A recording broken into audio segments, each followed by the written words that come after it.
Hello guys, good morning. Andito po ang kalabasa ni Mother.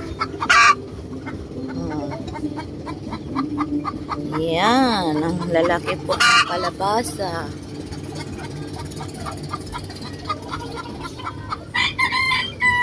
Baka gusto niyo bumili ng kalabasa.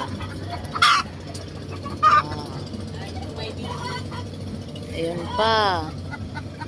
Ito pa. Ang dami-daming kalabasa dito ni Mother. Andun pa sa labas.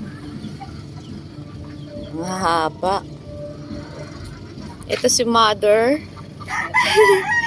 Ito si Baby Star. Adyo.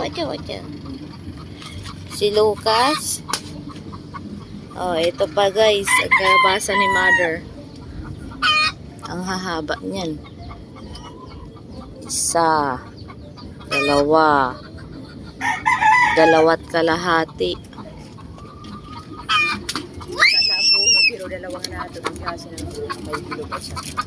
Isa lang ang puno niyan. Oh.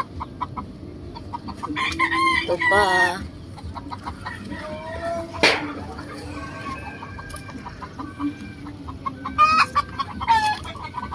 Ayan. Ang haba nito guys, hindi kayo malulugi. Sa kabaya, sa kabalugan. Yan, may kapayas din. Malunggay.